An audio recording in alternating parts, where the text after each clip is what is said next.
Hi, everyone. I'm Larry Buckland, pastor at Suncrest United Methodist Church, and I want to welcome you to another episode of the Rambles on. Really glad to have my friend Mark Markle with us today. How are you doing, Mark? I'm doing well. Looking forward to this, as I always do. I always look forward to our time together. Well, this today we are going to talk about the last in the series of Ted Lasso's sermon. I just want to say real quick, I'm glad we're going to talk about something happy because at the time we're recording, I'm just coming off of a rough weekend. I was going to ask you about that. Yeah, it was a rough weekend. WVU got my hopes up and did not do well on the football field against Penn State. And so it was a rough day. And not to mention the whole day became rougher with the storms. So the 2-hour, 19-minute delay was not fun. But I just had to get that out of my system. And I'm ready to move on now to the next week. 11 more games to go. Actually, I had a question about that in relation to the sermon. Okay. Well, that's great. Because to me, one of the big themes of the sermon is belief. You know, heal comes from belief and belief in other people that are honest and true. You know, listen. Right. Don't talk to. Exactly. And at the end of that sermon, you said, I have belief we can do this on September 1. August 31st. August 31st, yes. Yeah. What happens when our belief doesn't come through for us, when it's a disappointment, which for you was big? It was big, yeah. And probably for, 63,000 other people. A lot of other people. They had a lot of high hopes that we've talked about. Well, one of the things that I do is I always say I believe with faith and hope in hope of what is not necessarily possible on my own ability. When I believe in something and have faith in something that's greater than myself, I realize that whether it is sports or something else, that I'm not always going to get the outcome I want, but I can always. I'm an eternal optimist more often than not. I'm always going to look for the brighter side of things, looking and hoping for things to work out for the best for all those who are involved, realizing that that's not always the case. So how do I then, I think it's important the word respond rather than react. I think we've talked about this before. How do I respond rather than react? My reaction during the time would have been, like others. Me not so bad as others because I'm more of an optimist, but, after a bad loss at a football game, people are ready to fire a coach. That's what happens. Yeah, that's the first reaction. That's the knee-jerk reaction. Coach's problem. Yeah, right? Exactly. So the response then, like I just gave you, is, Penn State was a better team on Saturday than West Virginia. So how now do they respond and get better for the next game? I'm not sure that they will play a team as good as Penn State all season long now. So knowing that, you've already given your best shot that day against a team that was superior. So how will they grow from that? I think in all of our experiences in life, we can learn and evolve from the things that we have been a part of and say, what did I learn from that? How can I be better? Who should I surround myself with to help me get through situations? And so that's kind of what I do. I also surround that with my faith and prayer life. For me, people do different things. Sometimes it's for folks that find what they find enjoyment in their life to go and do that, and finding places to find peace. So to look to other things that bring hope and happiness is a way to say it. Exactly. And so for me, I find hope and happiness that there's another game on Saturday. There's always another game. That's right. There's always another opportunity. That's right. I think that's true about life too. I mean, I was getting ready to add. Oh, you were? Well, there's another day. There's another Today's day. a new day. Yeah. Yeah. It's goes back to Ted's think like a goldfish. It's happened. It's done. Now I got another opportunity to do something. Right. Do it. Right. Yeah. One of the things that you mentioned in the sermon was sometimes we Christians, or perhaps Muslims or Jews or Hindus, think we're better than others because we are who we are. And better, more moral, more kinder, more sympathetic. how if we're not better, why belief? It's a dichotomy, and it's not my thing. It's an intellectual question. Yeah.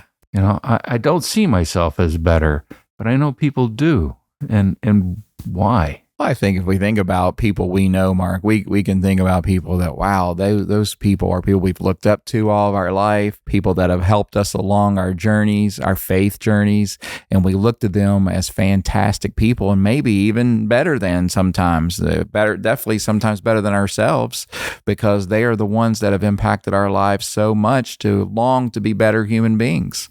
And so we look at that. What I hope the point was to be coming across was that because I don't think myself better than as a Christian, that I want to be able to live a life that is out to help others, regardless of their faith, their creed, their tradition, their nationality, and not to think myself better. Because if I think of myself better than when their belief system might not be aligned with me, how would I ever come to terms and being able to speak on an even playing field with someone?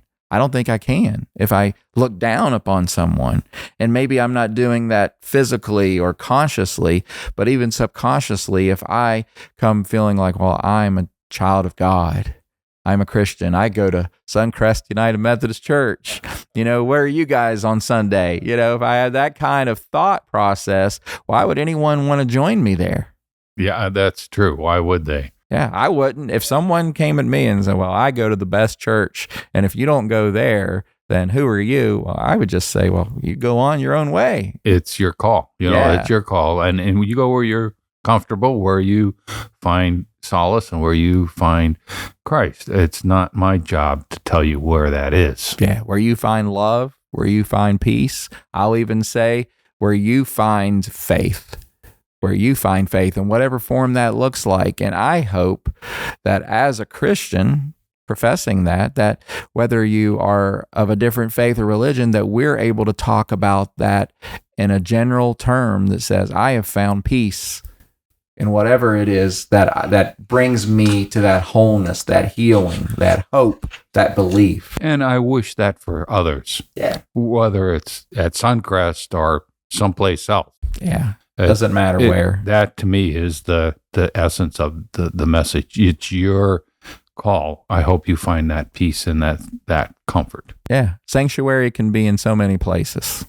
And we fail to recognize that, I think, in some of our, I hate to use the word, but sometimes it comes down to our conflicts, our war over, turn out to be pretty minimal things. I was brought up, I've said before, Baptist, and was baptized by dunking in front of the church in a big tank.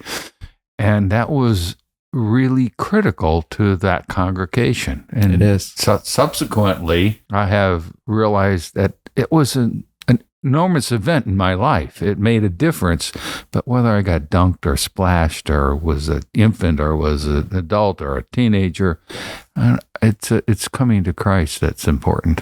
For me, right. For me too. For others, it's something else. Exactly. Perhaps. I grew up in a tradition too about the importance of immersion, that it was the choice after receiving salvation. And so those are church doctrinal issues of that. Again, I hope that we're all as churches in our communities and the world trying to do the same thing. Share the love of God, invite people, welcome them, include them. If we do all of that, then allow us to grow in our faith and whatever that looks like, then I think we're doing what we're supposed to. I went back and rewatched that sermon, and the clip from Ted Lasso that you chose talks about a place beyond belief, I think is the words you use, that Ted's in his speech to the team says it's more than a word. It's more than a word written on a piece of paper. And you dramatically ripped up the belief as Ted did. But the team was in shock when he ripped that up, kind of like it would destroy belief. And he makes a big case that belief is more than a word or a piece of paper or words on a paper. Yeah. I think you said his speech was kind of a mini sermon, and it truly was. Where does belief come from, and what does it mean? Is not just a word. It's a gut, it's a head, it's a heart kind of thought. And it drives you then to, in your belief, into action. You truly come to believe it, if you will, in everything you do. It permeates you, and it gets to be not only instilled in you, it comes out that others see that he believes this, or she believes this, they believe this. Yes, it's not, I got to do it. It is, I got to do it, but it's not, I got to do it because somebody's holding me accountable. I got to do it because I got no choice. It's something I want to do. I reach out. And when we do actions of faith, it's we believe in this. We believe in this. And then a community that does that, wow, what can happen? When a community starts to believe in something greater than themselves and they band together to do something like that, it's amazing what can happen. It can be little things or big things. Exactly. What comes to mind is yesterday, or was it yesterday? Yes. It was yesterday. It seems like a lot. The Give Back meal down at the Farmers Market with Spruce Street. I mean, it was 2.5 hours, but I mean, it was just a sense of joy. And I talked to four new people I didn't know, which is not my thing. I just walked up and stuck my hand out and said, "Hi, my name's Mark." Yeah. And people were communicating, and it wasn't a big thing, but I think it enlightened everybody's day just a bit. That you made put your name out there, that gives people the invitation. Doesn't always happen, but it gives people, breaks down a wall of being able to know who you go by, your name. And then more often than not, someone will say, if you said you're Mark, I'm Larry. Yep. And then it gives the opportunity to put a name with a face. And if we really think about it in terms of a greater thing, is that we're all in this together. And this is Mark, this is Larry. We're here eating together today. Despite what differences we may have, we're sharing a meal, we're sharing a conversation. Exactly. And I think that's it. That to me was the heart of the message for that sermon, that we can heal our land by being people to people, yes. Not an idea to an idea, or a philosophy to philosophy, us or and political them. or us and them kind of thing. Yeah. There's a podcast I've been listening to. It's actually called Us and Them. It's produced by West Virginia Public Radio, in fact. And I'm going to check that out. It's an interesting, every week's different, but it looks at different aspects of how we become us and them. You know, it's more than just politics. It's more than just socioeconomic things. Us and them can come up in ways we don't even think about. You know, you unconsciously sometimes become us and them. And it's made me more aware of, when I do that myself, back away from it. Right. Or actually open myself up more. Don't back away. There was that Sunday you talked about the third floor room. Do you want to talk a little bit about that? Sure. We've been very blessed at Suncrest United Methodist Church with great people that are looking at inclusion in a way that reaches out to our autistic community and people with special needs. And oftentimes throughout my time as a pastor, I've heard from parents that say, I would love to bring my children to church. However, because of some special needs that my child might have, I'm not sure that they are going to be able to function as much as they would like to in a normal classroom setting at church, or being in a church worship experience. And unfortunately, there are horror stories out there of churches even saying to families, I'm not sure that your kids can be here. What a blow that is for the church to be able to say, I don't want you here. Yeah, it's not good. It's not healed. It's not healing our land, that's for sure. And so we are celebrating right now that we also, with the help of the West Virginia Annual Conference, United Methodist Foundation, we received a grant that helped us begin working on this room. And we are grateful for our direction under Christina Thomas, the Director of Children and Youth, but also Ashley Davis, who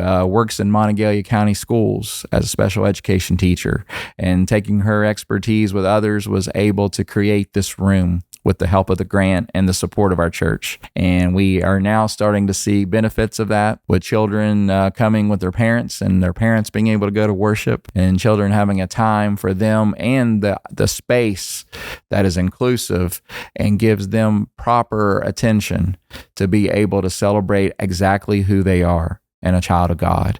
Also, we're seeing opportunities once a month that is called Special Connections. And we're seeing people of all ages being able to come out on an evening and fellowship together. We had 4 young adults come to our first one. And so we're really excited about that. So again, believing in the opportunity when a few people get together with their gifts that God has already blessed them with, and putting it to help build the kingdom here on earth. Yeah, that's a great ministry. I was watching the other day some pictures from it, and the kids there looked like they were having a good time, feeling comfortable being where they are. I love it. Yeah. One last thing we need to mention, it. You mentioned it already. It's the beginning of a new year, and we invite the college community to come participate in our worship. We have a college program. We have a college space.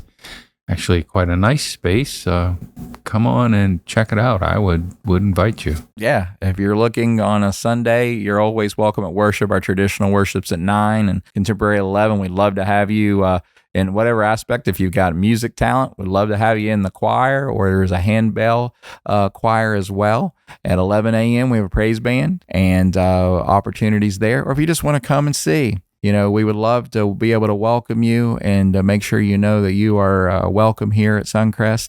And then after worship at the 11 at noon, there's always, during the school time, a free lunch over at Old Drummond, little white building across the parking lot, was the original church. Yeah. A long time ago. Yeah. And so we'd love to have you. They're also having free tailgates during I had to get that back in there. There's another football game coming up. Oh, yeah. Yeah. There's 6 more home games to go at the time of recording this. And so right outside the parking lot, around in front of the building by the tree, you'll see big banners for college ministry, and there's a free tailgate there. And so we'd love to have you. And then September 15th, Sunday, is National Back to Church Sunday. And so maybe you haven't been to church in a while, and I want you to know it's wherever you live. I hope you'll go somewhere, because that first step going back can be hard. And I hope that, like here at Suncrest, I want to believe that you'll be welcomed. I hope wherever you choose to go, that you'll find a welcoming space that you feel comfortable and where you can worship God. An easy way is to stop by at tailgating. Yeah, on your way to the game, just stop by and say hi. We got lots of things coming up. A Fall Fest end of the month we'll tell you more about later, but you can always check out what's going on at suncrestumc.org. Well, that's the end of my list of things. All right, Mark. Well, until next time, and I really believe that next time we talk, I'll have a better report on WVU football. Okay, I'll carry you in that belief. All right. Have a great week, everyone. Until next time, the Rev will ramble on. Hope to see you in church.